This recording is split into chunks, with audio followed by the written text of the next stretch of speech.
one, look at your product idea very closely. So even before scaling, look at what is your business idea trying to solve.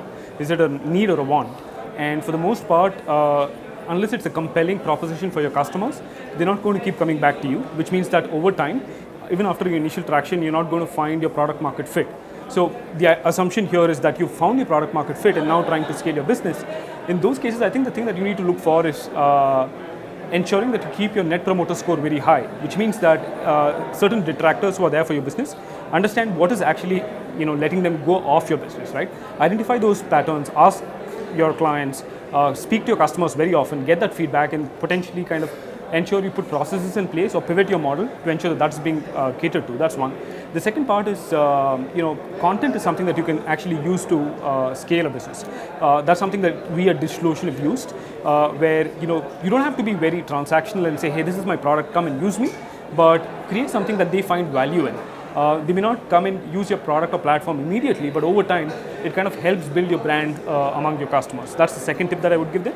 And I think the third part is just in terms of focusing on the right metrics, right?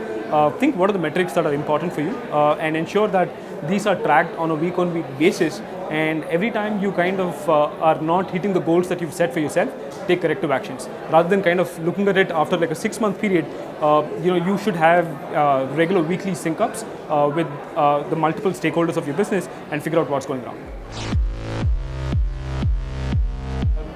That differs by different domains, different categories, right? So for example, if you're looking at an energy sector, that can mean very different things. But in the kind of industry and the domain that I come from, which is cloud computing, scale and sustainability for most part can coexist, right?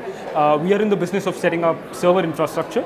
So kind of taking care to ensure that our server infrastructure is using energy efficient processes, right, in terms of like the electricity that you consume, the water that we use for cooling, ensure that all of those cater to the sustainable practices that are our best practices, but at the same time also ensure that your customers can find the best value for money and the best product for what the money can buy.